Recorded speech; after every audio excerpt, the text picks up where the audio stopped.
It's 11 p.m. on a relatively cold.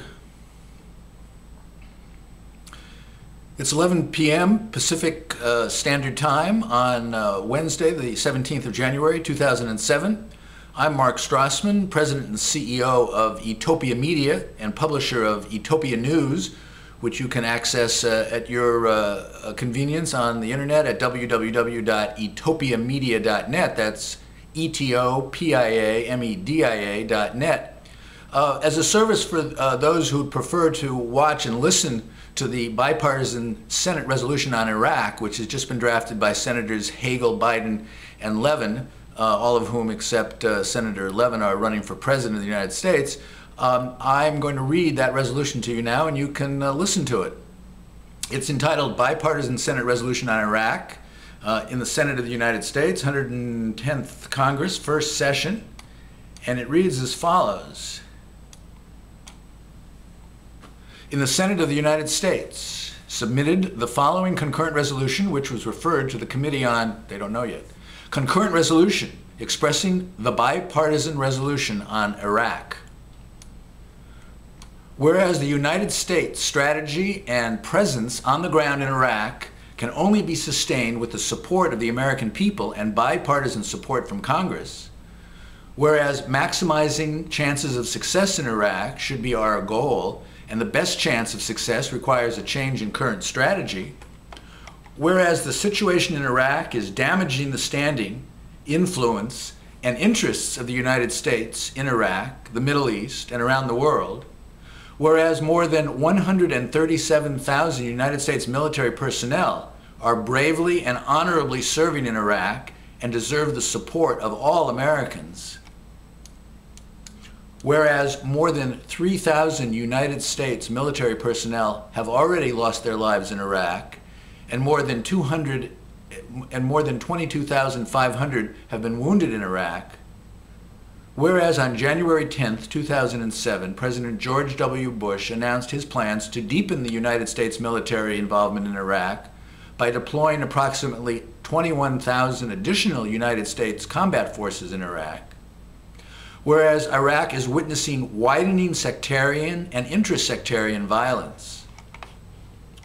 whereas Iraqis must reach a political settlement if there is going to be a reconciliation in Iraq, and the failure of the Iraqis to achieve such a settlement has led to the increase in violence in Iraq,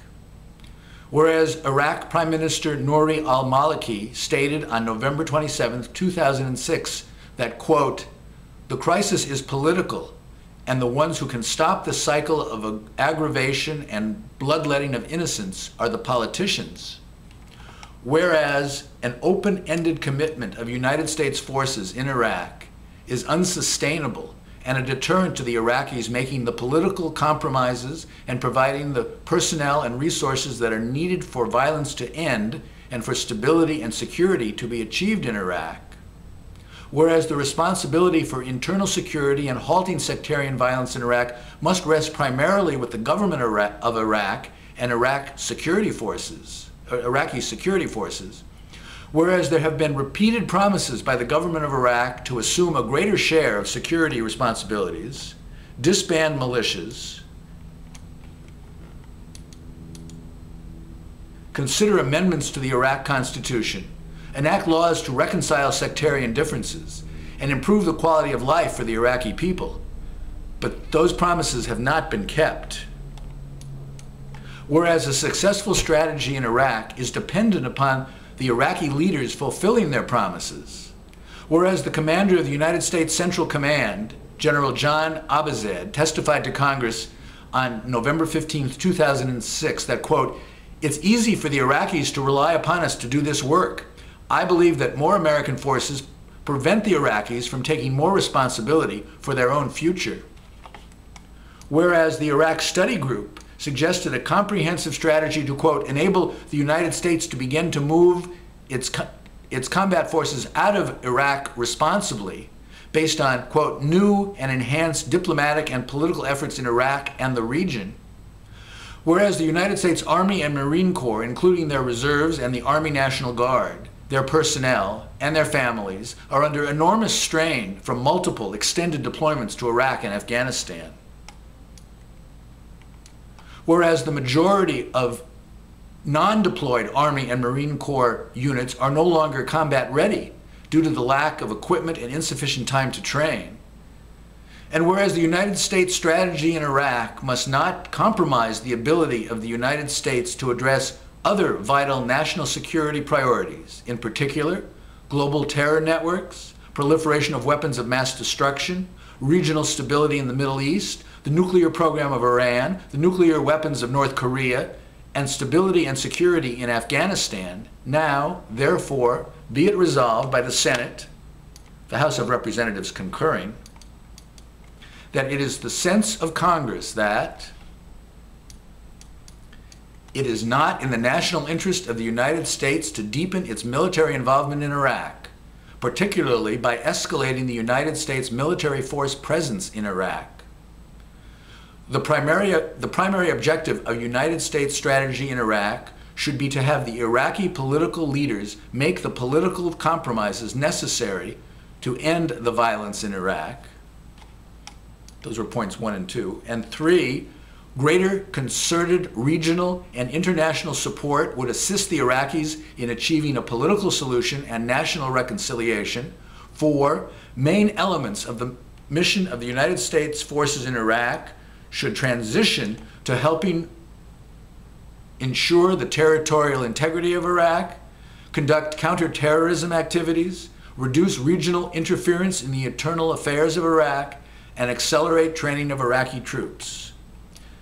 5, the United States should transfer, under an appropriately expedited timeline, responsibility for internal security and halting sectarian violence in Iraq to the government of Iraq and Iraqi security forces. And 6, the United States should engage nations in the Middle East to develop a regional, internationally sponsored peace and reconciliation process for Iraq. That's the proposed concurrent resolution. You can see, as I mentioned, more information on the Etopia News website at www.etopiamedia.net. That's etopiamedia.net. You'll also be able to see there the New Iraq channel, a collection of videos dedicated to the proposition that the people of Iran and the people of the United States would be better off being friends with each other rather than waging war at the behest of their leaders. And also, you can pay $2.99 and listen to an interview by Stan Lee, who created Spider-Man, who intended to teach everyone the lesson that President Bush either never learned or has forgotten, which is that with great power comes great responsibility. Thank you for listening. Bye.